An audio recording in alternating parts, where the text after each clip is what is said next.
Hi guys, huge breaking news, huge. You guys have been waiting for this for a while, so here it is. Iracing has acquired NASCAR's console video game license. So now we have our answer. There's no more uncertainty, and we know who will be making NASCAR games in the future. And I think this, in my just initial opinion, we'll talk about this today, and we'll talk about it over the next few days as well, about what it means. But initial opinion, because this news just broke, it's 9 a.m. in the morning. I think Adam Stern dropped it like 5 minutes ago. Initial opinion is this is the best outcome, honestly, for all parties, for the fans, for NASCAR, and for iRacing. I've been saying for months now that I think it's between a few companies, but I kept thinking iRacing's up there. And maybe you could do EA if you wanted to get those marketing stuff. But iRacing was always the #1 player, in my opinion, that would be great for NASCAR, would be great for the console gaming space, would be great for the community, and would be great for iRacing. I thought it would work for everybody. It just depended on, will that actually happen? Well, it has happened. It's official that they have acquired the NASCAR video game license, and they are planning to make a game available by 2025. Now, hopefully that is the case and that does happen, but as always, I will have my doubts when license just gets transferred and you have to make a game from scratch and everything. It takes a while, so if it is 2025, great. But if it's 2026 or whatever it is, then that's fine too. It takes time to make good video games. So we'll talk about this right now. I want to give a quick shout out to all the Patreon members, as always, for supporting the channel. Thank you guys so much for the support. And it seems like I'm going to need your guys' support for a little bit longer, because basically all of 2024 we won't have any content either. So it's going to be 3 to 4 years essentially since NASCAR 21 Ignition, without any new content on the channel. So seriously, if you guys can subscribe and if you guys can just keep supporting, and if you want to support the Patreon, that means a lot to me, because it's been really difficult, honestly, trying to get through this time without it. And oddly enough, in the last 2 months, I've been on iRacing a lot, streaming and stuff. So it's definitely a good sign to see iRacing take over the space. Now, here is the article from Adam Stern. iRacing acquires NASCAR console video game license from Motorsport Games. They have acquired it from Motorsport Games in the biggest shakeup in the sports gaming space in nearly a decade. The agreement will be announced later this morning after being finalized in recent weeks by NASCAR Team Properties, Massachusetts-based iRacing, and Miami-based Motorsport Games. Quick note, Dale Jr. probably gets to make the game he wants to now. As you guys know, Dale Jr. has a stake in iRacing, I think, and yeah, so again, we'll talk about what you might expect to see in the future. But the main scope of the deal is that 704 Games, a subsidiary of Motorsport Games, again, it's the same thing, it's Motorsport Games, will transfer the license to iRacing, the company that has largely, up until now, been known for simulator-style racing products for amateur and professional race car drivers instead of mass-market video games. iRacing is owned by Fenway Sports Group's John Henry, who's also the owner of Liverpool. If you don't know who John Henry is, he owns Liverpool as well, and Red Sox and all that stuff. Intends to put out a new NASCAR console video game in 2025. Much as is tried, 704 Games and Motorsport Games seemed never to be able to produce a game that met expectations of NASCAR fans. Well, they only made one. I mean, yeah, they only made one. They had the license for how long? 2019, 2020, 2021, 2022, 5 years? Yeah, and they only made one game. So yeah, it's not about meeting the expectations. It's about they didn't produce any games either. With negative reviews of graphics and gameplay being almost an annual theme on social media. Actually, negative views of graphics is not really what... I don't really think that's the main complaint people had about NASCAR 21 Ignition. I don't think it's graphics. I think it's gameplay and bugs and all that stuff. Days and weeks after release. The publicly traded Motorsport Games also controls IndyCar's console video game license. It had delayed the release of IndyCar's first official game with the company this year after running into undisclosed issues. The company indicated in recent public filings that it may soon run out of operating income, and that was exploring transferring the license as a result. So real quick, what this does mean is this is honestly the most expected outcome. So I'm not going to tell you guys that this wasn't expected. Out of all the outcomes and situations that we talked about, this was the most likely, was that Motorsport Games would sell the license in order to continue, and that IndyCar game is still going to come out, which is probably coming out, early next year or middle of next year, and it will be under Motorsport Games. That was the most likely scenario out of all this, because personally, I do know how far into development that IndyCar game is, and it would have been very wrong for it to just stop. So that game is coming out, and Motorsport Games is going to continue up until then. Now, I don't really know what happens after that, but I am expecting that IndyCar game to come out. Now, for iRacing, because obviously I don't, Motorsport Games, they don't have the NASCAR license anymore. It is what it is. That's it for me. Now it's moving over to iRacing. And what to expect from this? Well, iRacing obviously has Monster Games. Monster Games are the main developers for NASCAR Heat 5. Okay, so I don't know what new development like iRacing and Motorsport Games has acquired. If it is the same group, then I would expect something similar to NASCAR Heat 5. Obviously, something more similar to World of Outlaws for you guys that have been playing that. So that would be Unity engine and stuff like that. But again, I don't know. Maybe with the acquiring this license, they're going to hire a different team. Maybe they're just going to hire more employees. Maybe they're going to start from scratch with a different game engine. iRacing will probably develop that one way or another.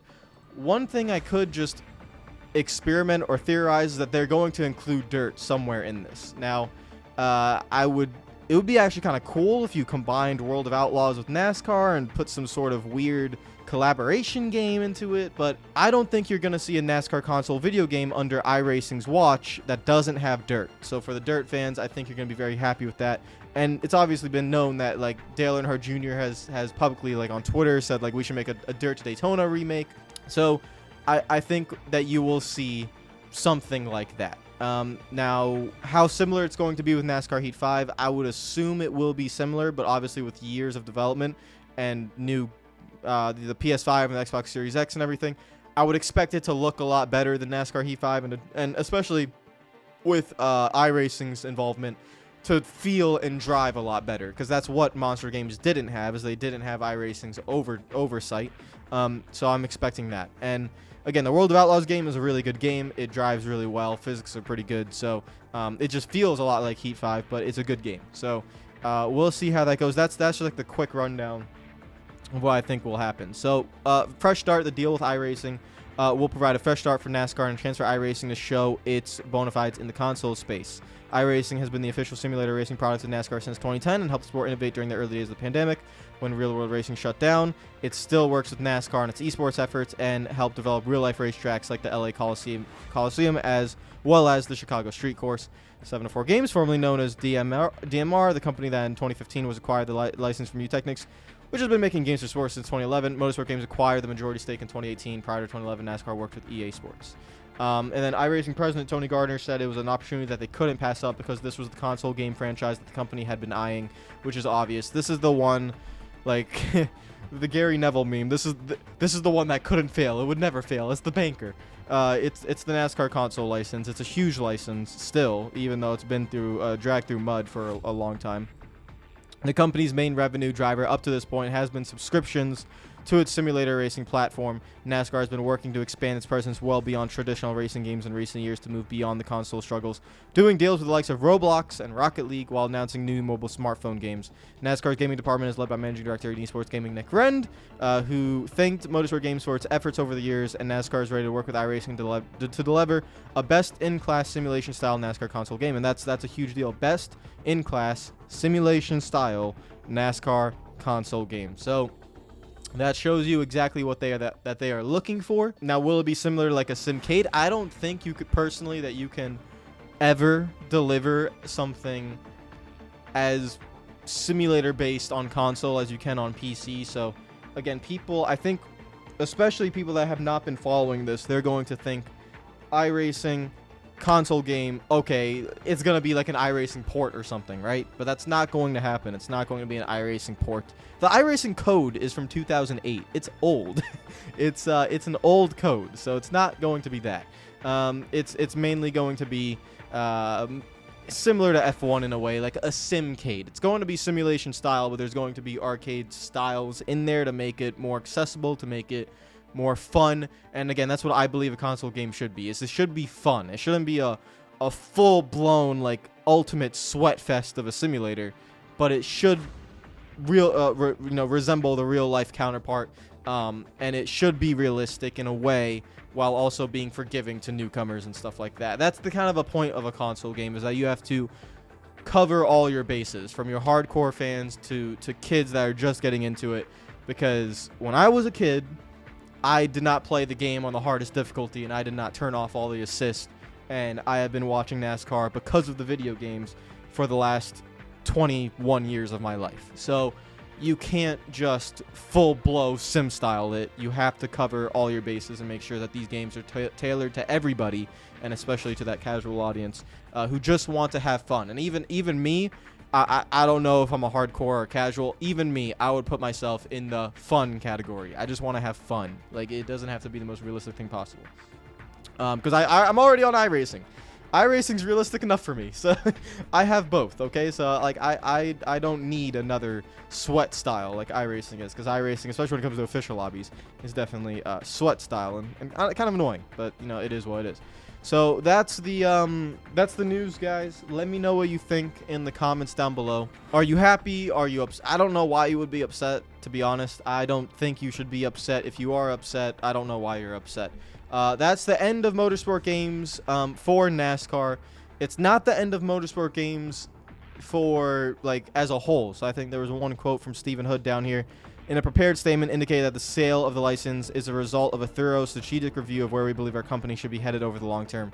They're keeping the IndyCar license. They're keeping the BTCC license. They're keeping the Le Mans license. They're keeping all that. They're just selling their most prominent asset, which was the NASCAR license. Now, whatever that price might be, we don't know, so let's see how it goes. But Motorsport Games was not bought by iRacing. Motorsport Games still has no affiliation with iRacing. Motorsport Games is still its own entity.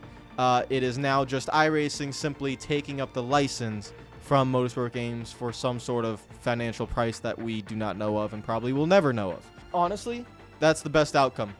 It's the best outcome. We talked about it. Do you want to go to EA? Do you want to go to someone like Milestone, EA/Codemasters? I think all of this, as I've said in the months, the one that I was looking at that is the most likely was iRacing.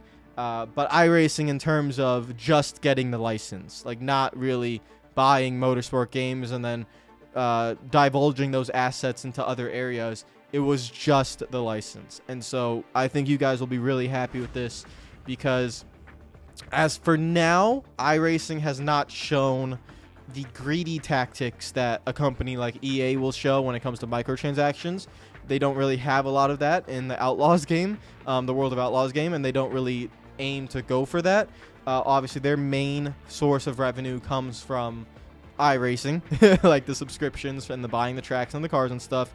So my hope is that they continue, when it comes to the console space, to not take advantage of the consumer and to just offer solid full-price AAA console games that we will pay $60 to $70 for. I do not have a problem with that, but to not gouge and lock up certain things behind paywalls in the game that will frustrate people.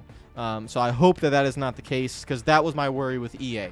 Where if you went with EA, you would know, yes, that it's EA. You're going to get a good, I want to say good. You're going to get a game that is looking really good, marketed really well, and it'll be passable. But you're going to have to deal with just slimy, dirty tactics that EA were going to give you. And also the feeling of your game never progressing year on year, because EA will just copy and paste the same thing while focusing on trying to make money. That's what their thing is. At least with iRacing, it is a fresh start, really, because we still don't really know what they can do in the console space. There's not been enough proof to see what they can do, and this is the main one. This is the proof. So yes, it's not a guarantee, but it's a safe bet. It's definitely a safe bet that iRacing will deliver when it comes to the NASCAR console space, and that's my personal opinion. I'm really happy to see them, take up this console space and see what they could do. I think they're going to work really well with the community. I think the collaborations you might be able to see between iRacing and the NASCAR console game, between the two spaces, because it's two different spaces, I think is going to be really cool. I think there's a lot of creative stuff that they can do with that. And also on the dirt side, knowing that they have World of Outlaws and, like, listen, I'm just saying, Kyle Larson, Christopher Bell, someone like that, You might want to put them on the cover, Dirt to Daytona. You might want to hit like an exclusive license with Daytona and just figure something out. Like, I don't know. I think there's a lot of open possibilities with iRacing. I'm really happy with this news. I'm just a little bit sad that it's going to take until 2025. But it is what it is. You can't rush a game, right? If there was a game coming out in 2024, it would have been a NASCAR Heat copy and paste or a World of Outlaws copy and paste with stock cars in it. And that's not what we want. That's not what I want. I want a game focused, like, and given the right attention that it deserves, so that way we could have, at that point, year on year, new games with new content that people are happy with. That's what I really hope for, and I'm hoping that iRacing can deliver, and we'll see how that goes. As for me, obviously, when this game comes out, I will help deliver that content. And if iRacing wants to reach out and I can help them with that, then they can. It's up to them. But for then, I'll be on iRacing tonight. So I have to actually go run practice laps at the Roval. I have to get this video uploaded and then run practice laps at the Roval because we have to do the Roval tonight, which is going to be the worst experience of my life. I would much rather do it on a console video game that iRacing develops and with a controller in my hand. But unfortunately, I'm going to have to do it the realistic way with a wheel in my hand and just... it's going to be hard. Okay, I'm not the best road course racer. So that's the news, guys. Let me know what you think in the comments down below. We'll make another video tomorrow talking about it more in terms of iRacing's perspective, point of view, and everything, what's going to happen there. And again, for IndyCar fans, again, we'll touch on more what you will expect. But expect a new game from Motorsport Games in 2024 for you guys. But yeah, iRacing, welcome. Welcome, welcome, welcome. Well, you've always been here, to be fair, so... It's not like a welcome to NASCAR. You've always been here, but welcome to the NASCAR console video game space. Thank you for purchasing it, and hopefully we have clarity and, yeah, just clarity, and we know what's coming. So, guys, follow me on Twitter and Instagram if you already. Subscribe if you're new. Comment down below with your opinions, and I will see you guys tomorrow. We'll talk about this more. Peace out.